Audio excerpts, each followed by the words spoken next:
Hello there, Boots Owen here. This is my Allen Scythe Model TS and I've got a selection of blades down in front. We're going to have a look at them today. Probably won't be a very long video. We're not going to do any mowing. Might put a little ensemble of mowing in at the end of old footage or something, but for now we're just going to take a look at the blades and this universal foot attachment. So I've shown a video about this universal foot before. I don't know how much detail I went into. This is just a short note, as much of an aid memoir for me as for anything else. This is the standard blade in an Allen Scythe, and that's the thing that pushes the blade left to right. Those are the fingers. It's a finger bar mower. Some of them are a bit blunt, could do with being sharpened up. That one's in good nick.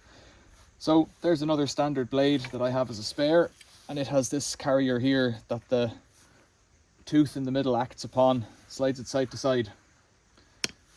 What you can do, if you want to allow the blade to tilt a certain amount, is to fit this fellow, which must weigh 5 or 10 kilos. It's the universal foot, and it provides a tilting mechanism of a few degrees. Well, it can tilt quite a bit, but it'll be stopped by this plate here. Actually, it should be that way up, I think.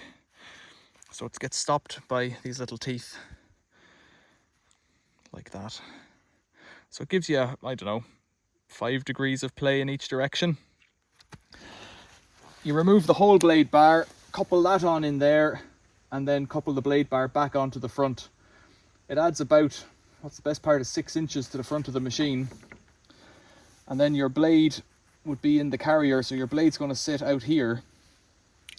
And this is a different blade, because this fellow, the carrier here, is far bigger. It's much deeper. If I compare it to the other blade, carrier, that's what you want to call it, this one's only small. It's only maybe half an inch long. That one's the full inch long, and it's much deeper as well, if you can see that. Let's hold it up. Now, I've used this before, and it does work, but because it's so much longer, because the blade's so much further out in front, it would be about that far out in front, you'll end up with a lot more vibration coming through the machine.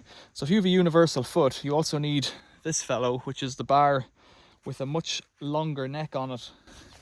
So if I offer that up to the screw holes, you'll see, to get the screw holes to line up, you need it to be that 6 inches, well, it's probably, yeah, about 5 or 6 inches longer, so that it'll hit the blade back and forth, because the original one just isn't long enough. So if you're buying a universal foot, if you could find one, you need a different blade, and you need a different bar as well. The last thing to say about it is you can also use the offset blade on the universal foot. So this one here is a used offset blade with the larger size fitting. Now, you could put the larger fitting onto a smaller one and rivet it on if you had it, but you can offset the blade to be coming out to the side, and that way you can mow further into brush without walking into it and stuff like that.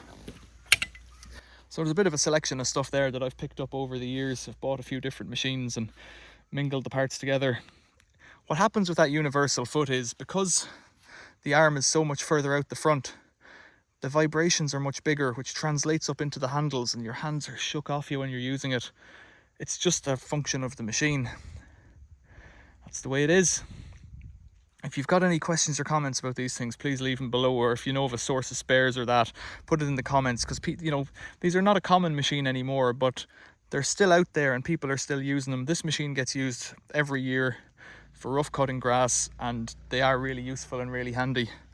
So let me know what you think in the comments below. If you've got any tips or advice, please tell us about it. Otherwise, think about liking, subscribing, becoming a member of the channel, or leaving a donation through one of the many methods listed in the description below.